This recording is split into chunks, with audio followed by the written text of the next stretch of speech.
Olá, pessoal. Já escutaram a música Bailes da Vida, do Milton Nascimento? Quem não escutou, escuta. A música diz: todo artista tem que ir aonde o povo está. Todo artista tem que ir onde o povo está. A arte urbana, a arte que está na cidade, nas ruas, nos muros, nas pontes, nos postes, uma arte acessível, democrática. E quando a gente pensa em arte urbana, a gente acha que arte urbana é só grafite. Não, artista é uma das intervenções, né? E todo a grafite é uma intervenção urbana, mas nem toda intervenção urbana é um grafite. Por exemplo, eu posso ter uma instalação, eu posso ter uma performance, eu posso ter uma apropriação, não é? Então, são várias interpretações, várias modalidades de arte urbana que vão além do grafite. Sem dúvida nenhuma, o grafite, desculpe, é a mais conhecida, né?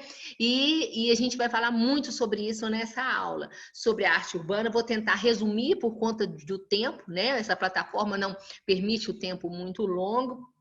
E a gente vai falar então sobre a arte urbana, que é uma das vertentes da arte contemporânea.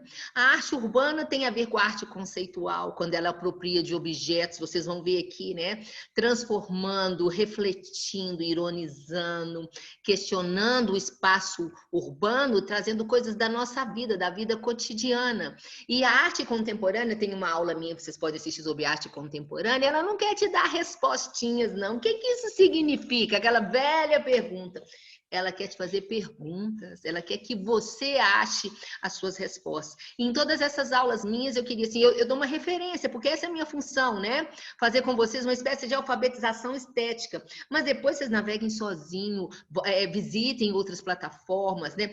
Cada um desses artistas, vocês podem abrir aí, estudando mais um pouco a sua vida, a sua obra, e tendo a sua opinião. Isso eu acho muito importante, a sua visão de cada obra. Eu ajudo muito nessa arte de ver, porque é minha função. Mas não é só o meu ver que vale. Você tem a sua significação, o seu ver, de acordo com o que você viveu, com a sua experiência. Isso também é a arte estando onde está o povo, a sua interpretação, tá bem? Então, a arte contemporânea é marcada pelo crescimento da arte urbana, principalmente a partir dos anos 80, mas ela não começa aí. A gente vai ver já nos anos 60 a arte chegando na rua. O movimento hippie tem a ver com isso, a contracultura tem a ver com isso. Antes disso, lá na década de 20, a gente vai ver os pintores muralistas mexicanos que invadiram ruas, muros, prédios públicos com painéis. Quando a gente fala pintura mural, não é uma pintura feita numa tela nem uma madeira, pintura feita numa parede, num grande muro. Então, os pintores muralistas mexicanos, como Clemente Orozco, Diego Rivera, eles colocam nas suas pinturas cores, o povo mexicano, e toda essa pintura deles, eles podem ser considerados, entre aspas, os bisavós dos grafiteiros atuais, né? E nessa pintura de Clemente Orozco, principalmente Diego Rivera, a gente vê essa coisa da Revolução Mexicana, do povo tendo uma participação digna, colorida, né?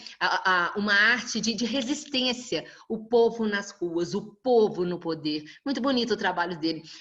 Vou mostrar aí na sequência, tem todas algumas ilustrações. Não vou mostrar muitas por conta do tempo. Outra coisa que tem uma relação direta com a arte urbana, que a gente acha que é só pintura, mas tem a dança. Sabia que tem a dança urbana? Qual é a dança urbana? Olha, começou lá final dos anos 60, nos anos 70 incrementado, mais ainda foi divulgado muito nos anos 80 o hip hop, né? O break e o rap depois, um pouquinho mais depois, que é poesia pura, né? O que é o rap? É você tem mais letra do que música. Você vai falando de várias questões, pouca musicalidade, mas muita poesia, muita música. Tenho certeza que vocês conhecem algum cantor de rap brasileiro. A gente tem vários aí. Então, vamos falar sobre isso. Vou tentar ser bastante objetivo. E eu começo aqui com uma obra de 2017 do grande artista brasileiro contemporâneo, que ganhou aí um espaço permanente e mais de 200 mil pessoas veem por dia essas obras maravilhosas do artista brasileiro Vic Muniz, na verdade, Vic de Vicente, né? Ele mora nos Estados Unidos há muito tempo e as obras, é uma parte nova do metrô de Nova York, e inauguraram algumas estações. E essas estações foram dedicadas a artistas do mundo inteiro, escolhidos. E um dos artistas escolhidos, Vicky Muniz, que fez esses mosaicos em tamanho natural, de pessoas que passam por ali, os velhos, os estudantes, os trabalhadores, as donas de casa, os tipos, né, vários que habitam numa grande cidade. Então, o povo que passa ali se reconhece. Mosaico, uma técnica antiga, eu tenho aulas, aí vocês podem pesquisar nas minhas outras aulas, sobre o mosaico que lá da antiguidade, né, os gregos usavam, os romanos usavam, nós temos dentro dos mesopotâmios também mosaicos feitos, mas principalmente gregos e romanos. Então, a técnica do mosaico são quadradinhos que são colados, vocês podem ver aqui de pertinho, formando, olha, daqui a pouco vocês vão perceber melhor, formando a figura. E aqui as pessoas passando, não tem como não olhar, né? É hiperrealista o trabalho e chama atenção, a pessoa se identifica, né, de uma maneira ou de outra com esses vários tipos aí. Sempre a gente conhece alguém ou vê alguém passar, ou é alguém que veio do lado do metrô com você e que parece, né? Os trabalhadores.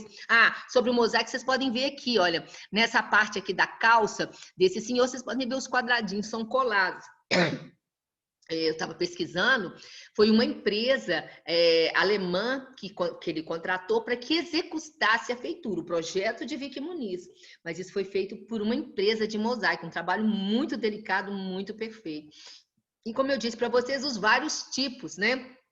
São várias pessoas aí que tomam esse metrô todos os dias, chegam e vão, e eles se reconhecem aí nas obras. E os policiais, etc. Esse aqui, o próprio artista, ele coloca ele aqui no autorretrato como alguém que outra pessoa, essa mala abriu, esses papéis, esses documentos estão ao vento, e ele está aí tentando procurar. E os tipos hilários que toda cidade tem, né? Aquele animador de festa infantil, ou aquele que fica na frente das lojas fazendo propaganda. Já vi muito isso aqui em Goiânia, vestido de personagens. E aqui vocês estão vendo o contraste entre o rosto dele e o personagem que ele vive, né? Talvez um animador de festa, talvez fazendo propaganda, e uma curiosidade que é o próprio filho do artista que posou para ele, aí numa referência aí desses personagens que vivem fantasiados pelas ruas, trabalhando, muitas das vezes trabalhando, né? E aqui o artista, o Vicky Muniz, o nosso Vicky Muniz, do lado aí de uma parte dessa, muito bem feita, né, gente? Olha só, caquinhos, pedacinhos de cerâmica que são colados, né? Lembram até pedacinhos de azulejo.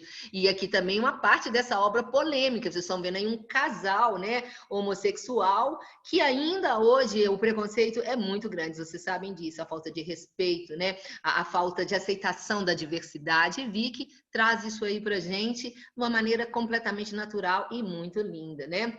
Bom, então já falei do hip hop nos anos 70, já falei que a arte urbana é uma das tendências da arte contemporânea, e grande parte do que eu vou falar aqui ficou muito tempo marginalizado, e hoje já chega aí ao patamar de até de algumas galerias. Tem grafites em galerias em São Paulo, tem grafites em galerias em Paris, tem grafites em Nova York em galeria, né? E é muito polêmico isso aí, eu vou falar sobre isso, e tem alguns artistas do grafite que negam essa coisa do grafite estar numa galeria. Por quê? Porque o artista tem que estar, o trabalho tem que estar na rua, no povo, tá bem? Muito bem, eu falei da diversidade, né, desse espaço urbano, né, que todo grafite é uma intervenção, mas nem toda intervenção é um artista, né? E um dos objetivos da arte urbana, isso é lindo demais, aproximar o público, né? Aproximar do público. E aproximar o público também dele mesmo, porque preenche o caos, esse vazio da cidade. Muitas vezes a gente se reconhece, ou uma coisa que você está vivendo, ou que você viu, nessa variedade de temas, né? Bom, o que é intervenção? É uma arte que interage com o espaço, né? E sendo esse espaço público, ela explora esse espaço de maneira ativa, e indagando você, espectador, e interagindo com as suas experiências, fazendo reflexão. Ele não te responde, ele te faz perguntas.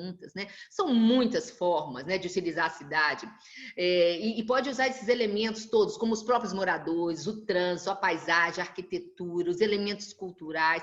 Tudo isso é material de discussão. A cidade se torna, então, um museu a céu aberto, e um museu que discute a própria cidade. A arte urbana, gente, ela rompe de uma maneira, então, definitiva os limites entre arte e vida, entre vida e arte. A arte está ali, no cotidiano, né? São métodos plurais, vamos ver alguns exemplos aí, olha só. Às vezes, um objeto ou uma parte da arquitetura associado à flotagem ou ao grafite, no caso aqui é um banheiro público, vocês estão vendo as privadas em forma dessas boquinhas abertas, e o artista veio e fez o rosto do presidente. É óbvio que ele quer passar, isso nem precisa de explicação, né?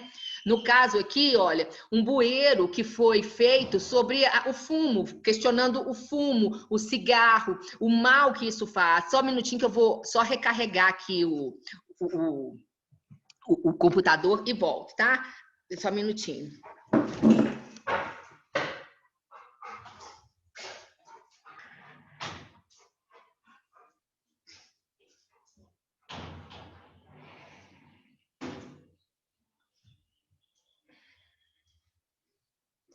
Ok, gente. Na hora que eu pego o fio, o cachorro entra.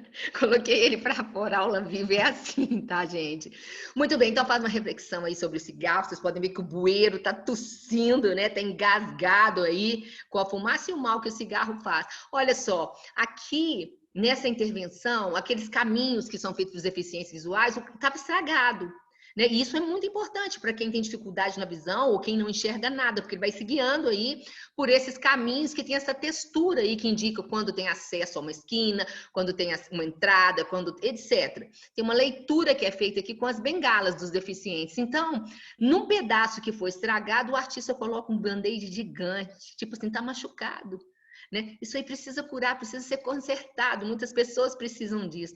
E às vezes uma visão mais poética, né? Os grafites, de uma maneira geral, eles são ácidos, eles são fortes, eles são incisivos, né? Como os passos do hip hop, né? Que são mais angulares, mais obtusos, né? Mais linhas retas, diferente das danças que são mais orgânicas, o hip hop, ele é mais... na movimentação do corpo, a gente vê os ângulos, as linhas mais retas. O grafite, de uma maneira geral, também é assim, né? O artista respondendo a esse mundo que ele vive, obtuso, reto, confuso, diversificado, massacrante. Mas, às vezes, dá um espaço aí para respirar, né? Nós temos um artista aqui em Goiânia, em Anápolis, que sempre faz, aproveitando as árvores, fazendo essas cabeleiras femininas, né? E outras visões, como o medo, a insegurança, representado nessas caixinhas elétricas aqui. Muitas dessas obras, gente, não são assinadas, são obras anônimas, então a gente não sabe quem é aquele artista, mas existem alguns artistas que são reconhecidos, né? Nesse caso aqui, ó, Fra Bianconchoque é um artista que fica nas ruas de Milão e faz esses trabalhos que são intervenções. Vocês estão vendo essa aqui, olha. Parece que com esse pedaço de 2 pés e 1 braço, parece que a pessoa foi massacrada pela cidade, pela construção. Isso não preciso nem explicar o que quer dizer. A falta de espaço nas cidades, a falta de lugar, a casa própria. Vocês estão vendo aí que os dois estão comendo seu miojo aí dentro de um container de lixo. Então, são obras que falam sobre coisas, às vezes coisas engraçadas, irônicas, divertidas, como esse joguinho aí de videogame, que foi feito só essa parte aqui, que na verdade isso aqui, olha, são marcações aí que protegem a linha e a via dos ciclistas, né? Então é uma brincadeira, eu tenho certeza que vocês conhecem esses jogos. Ou a câmera que fica aí registrando tudo na área externa da fachada, foi colocada aqui uma tabela de leitura para verificar a qualidade visual, como a gente faz quando a gente vai fazer exame, para ver o grau dos óculos que a gente tem que usar, né? E outras intervenções eu trouxe para vocês, olha, o grande símbolo aí do McDonald's na periferia, né? Na verdade, isso aqui é aqueles lugares que a gente coloca a bicicleta, e o contraste, né, dessa grande empresa, dos restaurantes, do fast food, né? E o lugar que foi colocado aqui. Então, não é uma coisa assim tão simplória, né? Um pedaço de papel vermelho atrás dessa estrutura de ferro que lembra a logo do McDonald's. Tem muito mais a ser revelado, a ser explorado e a ser refletido. Olha isso, gente. Numa lata de lixo, o artista coloca aí sonhos, dinheiro, saúde, habilidades. O que você está jogando fora? Né? É seu tempo, são seus sonhos, é o dinheiro, são suas habilidades. São trabalhos importantes demais, nesse sentido de fazer a gente, naquele dia comum, você parar um pouquinho, que seja fração de segundo, e pensar sobre temas aí que são existenciais, né? Primordiais para todo mundo. Olha isso aí, isso é crítico. O pedaço de árvore que sobrou aí na beira de uma rodovia, ou de uma via, ou de uma avenida, o artista faz como a gente vê nos cemitérios, às vezes, né? Uma vela acesa, um ramalhete, a foto de quando a árvore era jovem ou era inteira, né? Então, na verdade, é um túmulo, né? A árvore está morta. Arte urbana no Brasil. Tem uma aula minha sobre arte brasileira, 1 e 2, vocês podem assistir. Eu falo muito da arte na época da ditadura, vocês podem procurar aí. E a gente tem um artista chamado Arthur Barrio, que fazia umas instalações, isso tem muito a ver com a arte conceitual, que eu já expliquei o que é, chamadas trouxas ensanguentadas. Ele pegava pedaços de tecidos brancos, enrolado, amarrava e jogava tinta vermelha. Então, pareciam pedaços de corpos. Isso era colocado na beira de rio, em lixão, em áreas públicas, falando sobre a tortura, sobre os desaparecidos políticos no Brasil. Arthur Barrio vive no Brasil, é um artista de coração brasileiro, mas, na verdade, ele nasce em Portugal, né? E temos também, eu vou falar daqui a pouquinho, um dos iniciais do grafite brasileiro, que foi Alex Valauri, um artista etíope que vem para São Paulo nos anos 60, e ele morre no Brasil. Gostava demais do Brasil e ele começa com grafite em São Paulo. Sobre o hip hop, a dança de rua, ela chega no Brasil na segunda metade dos anos 80 e ganha muita força. E a arte urbana no Brasil, como em toda parte do mundo, é esse caráter social, né? E no nosso caso, a pluralidade que tem no Brasil. Sobre a história do grafite, grafite vem do verbo italiano grafitare, que é riscar.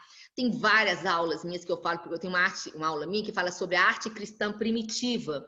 Os primeiros cristãos aí escondidos na calada da noite em Roma, iam em monumentos, em paredes, e com pedaços de pedra eles riscavam símbolos e signos do cristianismo. Depois da morte de Cristo, os cristãos são perseguidos, né? Vai demorar muito tempo para a oficialização do cristianismo enquanto religião oficial do Império Romano, vai demorar muito. Então, os primeiros cristãos perseguidos, e se eles eram pegos na calada da noite grafitando, eles eram condenados à morte. Um dos castigos aí era serem jogados nas arenas de leões, famílias inteiras, e serem devorados aí vivos, com o público assistindo, né? Um espetáculo macabro. Bom, durante a Idade Média a gente vai ver muito também a pintura mural nas paredes das igrejas. No Renascimento, a gente vai ver com o surgimento do mecenato a coisa do objeto artístico. Então, a tela, o painel de madeira, o artista poderia vender, né? Mas mesmo assim a gente teve muitos painéis em madeiras, mas não tanto quanto na Idade Média, por conta dessa coisa do objeto, da tela, que ficou mais popular do que a pintura mural. E sobre os pintores muralistas mexicanos, eu já falei lá no início, né? Ligado no início do século XX, anos 20 e 30, a Revolução Mexicana. E eu vou mostrar aqui um trabalho de Diego Riveras, que foi casado com Frida Kahlo. Quem quiser saber um pouquinho sobre os dois, principalmente sobre Frida e a relação entre os dois, existe o filme Frida. Vocês podem baixar no YouTube facinho, vocês podem assistir. E na obra de Diego Riveras, a gente vê o povo na luta, né? Essa cor do povo mexicano, o povo chegando ao poder, é muito bonito o trabalho dele. E de Clemente Orozco, eu trouxe esse trabalho que eu acho magnífico, que se chama Deuses do Mundo Moderno, onde ele fala, olha só, todo mundo está morto, tudo é caveira, todo mundo morto, as pessoas que estão assistindo a esse parto morto, a quem está parindo é uma caveira, está morta, quem nasce são fetos mortos que são colocados em formóis. E essas pessoas aqui, vindo de formol, desculpe, e aqui essas pessoas usam aquelas roupas dos reitores, dos catedráticos, dos doutores, daquelas pessoas que têm uma formação acadêmica bem alta, né? Que estudaram muito. E ele fala desse saber que, apesar de tantos títulos, continua o velho saber, tudo morto, né? Formas ultrapassadas. E são trabalhos bem questionadores, né? Muito bem. Outra coisa que eu queria falar também sobre a latinha de tinta spray, que é da segunda metade do século XX, da fabricação e da popularização da latinha de tinta spray, que facilitou muito essa pintura rápida na rua, né? No início, a gente vai ver esses desenhos do muros um pouco discreto, né? Estava associado à popularização do rock na Inglaterra e ao movimento hippie, principalmente nos Estados Unidos. O mundo estava mudando, a arte mudou, os anos 60, tem aula em minha sobre os anos 60, vocês podem assistir. E eu trouxe aqui para vocês um grafiteiro, um grande artista americano, ele é da Filadélfia, Daryl McRae, chamado também de cornbread, né? O apelido dele, tipo pão de milho. E vocês podem ver, ele é ativo até hoje, é um senhor já, o início do trabalho dele, olha. E às vezes é muito difícil estabelecer praticamente possíveis limites entre pichação e grafite, né? A expressão dessas letras, a expressão desses traços, né? Tem vários estudos, gente, professores que já foram perseguidos. Tem um professor em Minas Gerais que estava fazendo um estudo na universidade sobre a pichação, né, enquanto um fenômeno cultural, e ela foi perseguida no sentido de falar que ela estava incitando a pichação. Agora, é um fenômeno, é a expressão do homem, e a gente não pode desconsiderar. Né? Se um pedaço desses muros aqui, dessa parede, ficar guardado, e daqui, vamos colocar aqui, daqui 500 anos, 600 anos, lá no futuro, um pesquisador acha esse pedaço de parede, ele vai entender muito da vida desses 500, 400 anos atrás da história dele, não é? Essa agressividade, essa cor, essa coisa pulsante, esse entendimento que não é objetivamente, você olha e tem signos que só aquele grupo entende, expressão do homem, a gente não pode negar isso. Aí está o artista hoje, que já ocupou, né, o seu assinatura até as galerias, mas o preconceito foi muito grande no início. O hip hop, eu falei para vocês, a dança de rua, né, que surge nos Estados Unidos no final dos anos 60, mas principalmente nas décadas de 70, né? E ele surge na periferia das grandes cidades americanas pelos afro e pelos latino-americanos, aquela população bem que fica na periferia, né? Bem excluída de todo o sistema, né? É um tipo de dança de estilo livre, as pessoas vão criando os passos, e às vezes existem competições e batalhas que acontecem no espaço circular, chamado Seifert, né? Quando essa dança inicia. Idem também para o hip hop, que é quase uma batalha, né? Um canta, o outro canta, e aí vocês estão vendo as manifestações.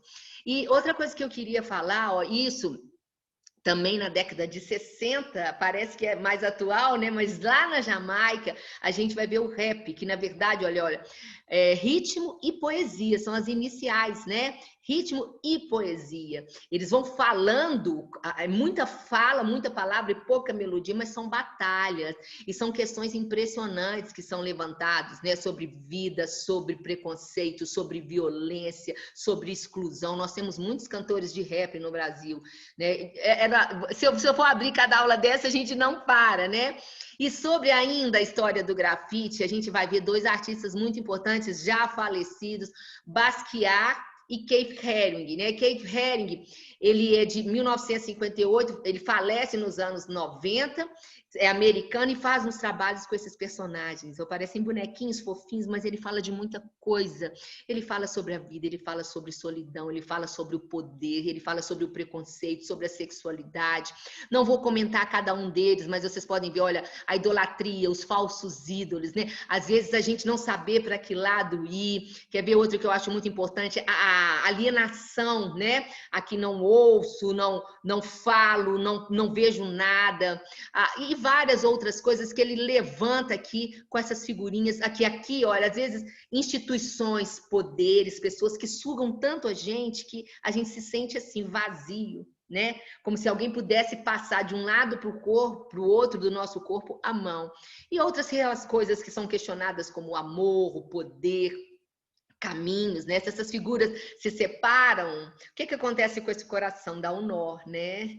Então a gente pode ver pelo lado positivo ou negativo desse coraçãozinho fofo, tá sempre acompanhando elas ou não. Se cada um quisesse ter amor, que é assim, não é? Quando um quer seguir o seu caminho ou fazer as coisas que gosta, dá um nó, ninguém vai para lado nenhum. E as culturas de massa, televisão, isso tudo é questionado porque alimenta as grandes marcas, né? Os grandes refrigerantes, vocês estão vendo aí, que na verdade acabam fazendo muito mal para a nossa saúde. E aí uma foto dele, esse grande artista aí, infelizmente morreu cedo. E vocês podem ver que muito crítico, muito irônico, e as suas obras, tem obras da década de 80 que continuam atuais. Trabalhos aí, olha, de mais de 40 anos atrás que estão atuais, que estão aí falando sobre o que... Olha aqui, esse aqui, gente, sobre os Estados Unidos, olha, o poder, o dinheiro, né? A ascensão social e por aí vai. Bom, E tem painéis de Keith Haring no mundo inteiro. Ele tem um mural, um grafite de 1989 chamado Tutto Mundo. É na Itália, está em Pisa, todo mundo. E foi uma parede de uma grande igreja, gente, no fundo da igreja de Santo Antônio, e na Piazza Vittorio Emanuele II, que está em Pisa, na parte de trás da igreja. Ele faz esse grande mural interessante. Logo a Itália, né? Que é o berço do Renascimento, também do Barroco. A gente vai ver esse contraste aí. Isso eu acho muito legal. O antigo com o moderno, o antigo com o contemporâneo, e o respeito à obra. Tanto é que vocês podem ver que tem um muro aqui, olha, de vidro protegendo a obra, né? Interessante. E aí os personagens dele, que vocês podem fazer várias leituras. A própria violência, né? A pessoa se... Um saindo de dentro do outro, as figuras aqui, ó, se a gente junta, a gente pode cortar laços, e por aí vai. E o grande artista também, Jean-Michel Basquiat, um artista importantíssimo dentro do grafite. Ele começa nas ruas, nos guetos. Também morreu cedo, morre na década de 80, nasceu em 60, morre nos anos 80, 1988. E ele consegue sair das ruas e atingir as galerias. A obra dele é muito espontânea, a figura do homem, a violência, esses conflitos existenciais, você consegue perceber na obra de Jean-Michel Basquiat. Tem um filme sobre Basquiat, vocês podem assistir, um dos meus artistas preferidos, né? E todo esse caos da cidade, essa tentativa ou não, né, de organizar esse caos, a figura do homem aí, né, nesse mundo imenso de influências, a gente vê na obra de Basquiat. E eu trouxe para vocês uma curiosidade, essa obra dele aí, que foi vendida por 14 milhões, quem comprou foi o baterista do grupo Metallica, que é a obra O Boxeador. No Brasil, um dos precursores foi Alex Valauri, que fazia esse trabalho muito interessante na técnica do estêncil. Alex Valauri chegou no Brasil, em São Paulo, na década de 60. E ele também morreu precocemente. E ele fazia nos muros de São Paulo esses grafites na técnica do estêncil, que aqui eu trouxe para mostrar para vocês, que é um acetato que é cortado a formazinha, ó, e quando você vem com a latinha, só sai onde está cortado. Vocês estão vendo os raiozinhos aqui. Alex Valauri faz um personagem icônico aqui, que é a rainha do frango assado. Esse personagem é uma crítica ao consumismo, aquelas pessoas que se preocupam só com elas mesmas, com a vaidade, com os estereótipos, né? Etc. Tá voltando, vamos lá para frente. E Alex Valauri é um artista da Etiópia, mas de nacionalidade italiana, e ele encanta com o Brasil, mas vive pouco aqui, como eu disse, faleceu também nos anos 80. Aí vocês estão vendo o artista, acho essa foto tão bonita, e aqui vocês entendem melhor essa técnica do estêncil, tá vendo? O acetato, às vezes, é usado a própria radiografia velha, né? Radiografias antigas, é cortado a forma, ó, e quando passa a latinha, fica só o desenho. Aqui a rainha do frango assado, ela toda combinante aqui, olha, a roupa dela, a poltrona, tudo combina. E o frango assado, um símbolo do consumismo, não era acessível a todas as pessoas ser um frango assado, né? E geralmente era uma comida de domingo, o frango assado. Bom, e dentro do grafite brasileiro eu trago para vocês os gêmeos, o Otávio e o Gustavo Pandolfo. Eles gostam de escrever assim, ó, os gêmeos, tudo juntinho, né? Eles nasceram em São Paulo em 1974 e ganham o mundo, tem trabalhos no mundo inteiro, né? Os trabalhos dele têm um traço muito expressivo, colorido, muito vibrante. Parecem, às vezes, trabalhos ingênuos, só que não. Eles têm uma temática social, uma reflexão social muito grande, né? Eles misturam, às vezes, elementos do folclore brasileiro, lendas, tradições, com figuras marginalizadas da periferia, do subúrbio, a desigualdade, o trabalho infantil. E, às vezes, envolvem nisso o regionalismo brasileiro, mas fazendo com que o seu trabalho ganhe uma conotação também mundial. Eu acho isso muito bonito no trabalho dele. Aqui os dois, né? E aqui um autorretrato dos dois. Dizem que desde pequenininhos os dois sempre fazem. A mãe dava um caderno de desenho para um e um caderno de desenho para o outro, mas eles juntos faziam os desenhos juntos, só, sempre o mesmo desenho. Um usando o braço, o outro braço, né? Isso eu acho interessante. E os trabalhos, ó, como eu disse para você, são trabalhos, né, polêmicos, reflexivos. Vocês estão vendo aqui a coroa desse dirigente aqui, com vários símbolos de corporações, Shell, Esso, né? E outras marcas, né? Relacionadas principalmente à exploração do petróleo, né? Sugando tudo que a terra tem, né? Sugando aqui com canudinho. E aqui, se vocês estão vendo, principalmente a América do Sul. São trabalhos bem reflexivos, né? Eles usam muito esses meninos, essas figuras fragilizadas.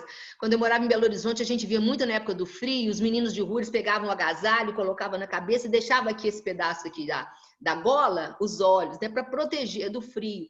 Então, eles representam muito essas figuras, e já foi isso até polêmica numa das obras dele, por conta disso aí, vou chegar lá. São trabalhos no mundo inteiro, não vão comentar todos por conta do tempo. Esse trabalho aqui que eles fazem em Boston, nos Estados Unidos, a população fez um abaixo-assinado, protesto, achando que eles estavam fazendo uma referência aos sequestradores, principalmente por conta dessa... Né, dessa espécie de véu, né? Como é um preconceito, né, gente? É um preconceito ao terrorismo, como se estivessem fazendo, os dois estivessem fazendo uma alusão, uma referência ao terrorismo. E não é isso, é uma figura, na verdade, fragilizada. É um menino, vocês estão vendo que a roupa dele nada combina. Talvez ele achou a roupa num lugar, a calça no outro, o outro ele ganhou, né? Na verdade, é um excluído, fragilizado ali, escondido, e não um terrorista. O prefeito da cidade e o dono desse centro cultural, que vocês estão vendo aqui, que é as costas, a parte de trás do centro cultural, não deixou que a obra fosse removida, e a obra continuou. Um trabalho polêmico dos grafiteiros do Gêmeo de 2012. E outras obras, não vou comentar sobre todas, essa aqui foi apagada, infelizmente, pelo Dória, quando ele assumiu a prefeitura de São Paulo, em 2017, vou falar sobre esse triste incidente que aconteceu. E olha só, são obras bem essenciais, né? Quantas caras eu tenho? Quantas máscaras, uma atrás da outra, né? Essa figura tira. Parecem desenhos de livros de história, de livro infantil, mas tem muito mais a ser desvendado, né? Do que uma mera historinha infantil. Outro grande grafiteiro brasileiro, Eduardo Cobra, também de 74, que tem trabalhos no mundo inteiro, fazendo personalidades de forma hiperrealista, mas jogando as cores, né? Não vou falar os lugares, mas vocês podem identificar aí os personagens como John Lennon, Amy Frank, esse aí está em Amsterdã, Frida Kahlo, Einstein andando de bicicleta, Mandela. Esse mural aqui estava lá na 23 de maio, em São Paulo, que é uma grande avenida, que é São Paulo antiga, né? E são trabalhos maravilhosos, feito no hiperrealismo. Infelizmente, grande parte desses trabalhos foram apagados. Vou contar essa história para vocês.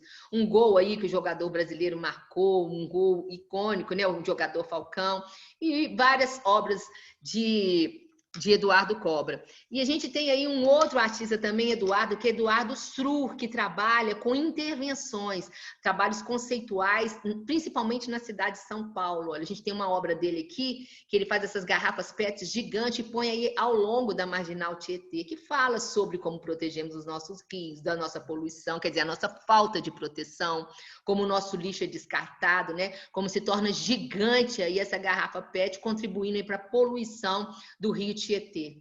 E aí que vocês estão vendo também outros trabalhos de Eduardo Srur, que é como se fossem assim, pessoas andando de caiaque, são bonecos na poluição, no rio poluído, né? Aqui também bonecos, ele faz uma plataforma como se fosse trampolim, prestes, com roupas de banho até mais antigas, a dar um mergulho nesse rio poluído, ou fazendo uma meditação, uma pose de yoga, ou prestes a mergulhar no rio poluído. São trabalhos bem reflexivos, né? Bom, aí eu trouxe um trabalho de 2011 de Eduardo Srur, que ele reuniu na UNB 100 alunos da Universidade de Brasília para participar de uma intervenção na esplanada dos ministérios, né?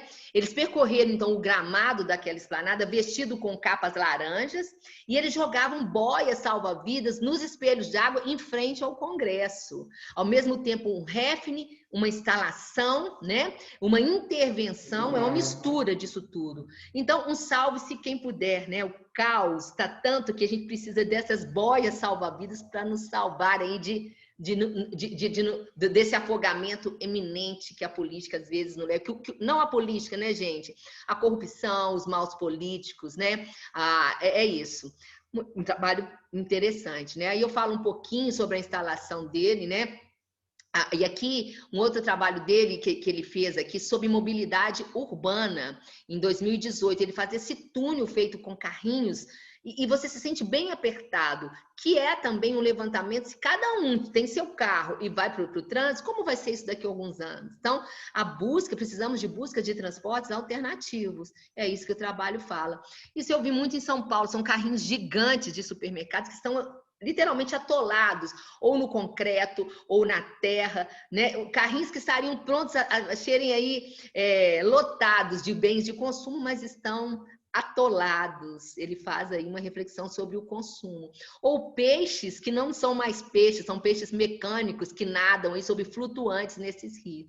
E o grande artista contemporâneo do grafite, que é Banksy. Banksy, a gente não sabe quem é ele não tem esse objetivo de se mostrar, ele é um anônimo, né?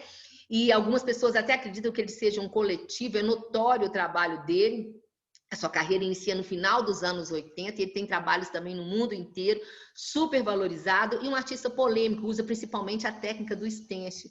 Um dos grandes trabalhos dele, olha, ele é art buff, né? Onde ele critica a arte e a própria leitura que às vezes as pessoas têm que fazer da arte. No caso aqui, nos museus, quando você chega num museu, você recebe um fone e tem uma voz, uma gravação que vai contando para você cada uma daquelas obras, que significado de cada uma. É didático, né? Mas a arte urbana, a arte de rua, a arte contemporânea, ela quer que você faça as suas perguntas, ela quer que você veja. Então, no caso aqui, vocês estão vendo a velhinha, a senhorinha aqui, observando uma obra com fone de ouvido. Então, é uma reflexão sobre isso. Será que sempre uma pessoa tem que nos falar sobre as coisas? Eu não posso ter minha inventividade e ver a arte com meus olhos? É isso que eu gostaria que vocês tivessem, né? Uma visão com os próprios olhos. Aqui eu faço com vocês uma alfabetização estética, eu começo aí e vocês depois podem ter as ferramentas para terem as suas próprias visões sobre a arte. O trabalho infantil, né? A exploração da criança, a violência, a falta de amor. Era uma passeata sobre paz e amor, e eles acabaram brigando com as próprias tabuleiros. A individualidade, as redes sociais, a solidão, né? O casal tá junto, mas cada um olhando seu celular. Essa é uma das obras que eu mais gosto e ela ilustra um fato que aconteceu no Brasil. Vocês estão vendo que é um funcionário, né? Um funcionário deve ser da prefeitura, limpando, pintando uma obra, né? Tirando o desenho que existia aqui. E, na verdade, é um desenho rupestre. Então, ele diz que hoje, o que é considerado pichação, o que é considerado marginal, daqui a alguns anos, é registro do homem que viveu ali. É registro do comportamento, é registro daquela vida. Então, é expressão, sim. E eu trouxe essa obra de Banksy e trouxe um fato que aconteceu em São Paulo. Isso aqui são fotos reais, olha, em 2017, quando Dória assume a prefeitura de São Paulo, e ele manda que vários funcionários vão literalmente passar essa tinta bege apagando vários grafites de São Paulo. Teve protesto de artistas, não só do Brasil, mas do mundo inteiro. Teve processo contra ele, isso foi em 2017.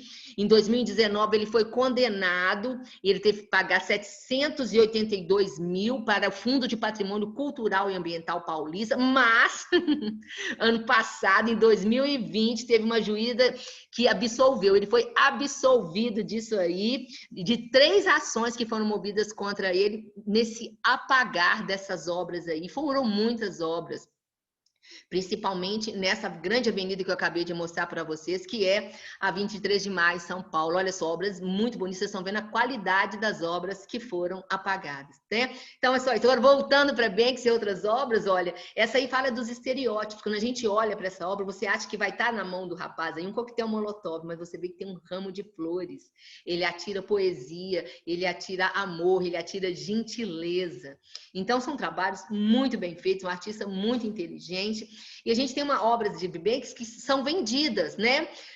Por exemplo, esse quadro agora que vocês vão ver chama Parlamento com Chimpanzés, foi vendida por 9,8 milhões de libras, onde ele faz o parlamento e só existem chimpanzés. Não preciso nem explicar o que, né, a obra está falando, o que ele está nos falando.